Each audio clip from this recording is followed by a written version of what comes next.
When solving these equations, the first thing you want to do is decide what variable are you trying to get alone.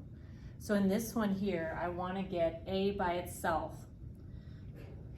I'm going to highlight a here in blue. So then you ask yourself, what's preventing a from being by itself?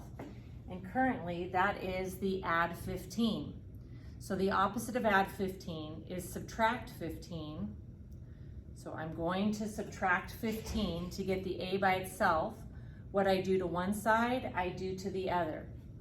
Remaining on the right-hand side, this 15 got rid of this 15, so a is by itself. And on the left-hand side, I have b minus 15. Those are not like terms, so it's simply b minus 15. Okay, let's do another one. This one says solve for x. So let's identify the x. Let's just highlight that x value. We ask ourselves, what's preventing the x from being by itself on one side? And it's this add u. So the opposite of adding u is subtracting u. So I'm going to subtract u to get rid of it, and x will be by itself. What I do to one side, I do to the other. So I'm going to subtract u. Subtracting this u, again, leaves that x by itself. And on the right-hand side, I have v minus u. Those are not like terms, so I have just simply v minus u. All right, here we go. Solve for y. If we're going to solve for y, let's go ahead and highlight what we're trying to get by itself.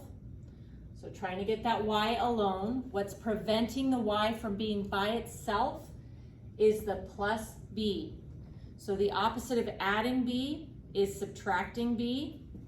What I do to one side of the equal sign, I want to do to the other.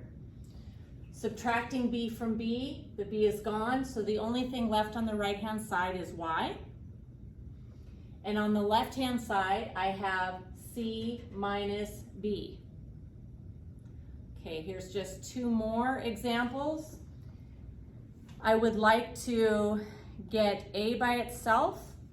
So let's highlight the a that we're trying to get alone. What's preventing the a from being by itself is this minus 9. The opposite of subtracting 9 is adding 9. What I do to one side of the equal sign, I want to do to the other. So adding 9 to this negative 9, it's gone. So a is now by itself. And on the right-hand side, I have b plus 9.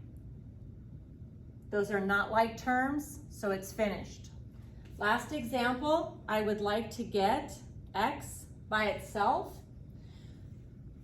We want to ask ourselves, what is preventing that x from being by itself?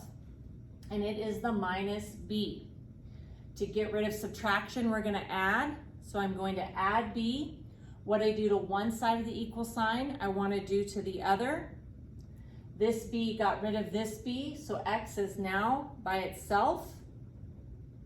And then 3 plus b is what we have here. Now you'll notice I wrote b plus 3. Addition is commutative, so if you wrote 3 plus b, you were also correct. Typically standard practices put your letters and then your numbers. But again, just know that if you put 3 plus b instead, you'd be just fine. But be careful on these subtraction ones. It's not the same thing. V is on the top minus u. So I have to do v minus u. I could not do u minus v. Okay, so just be careful on the subtraction. All right.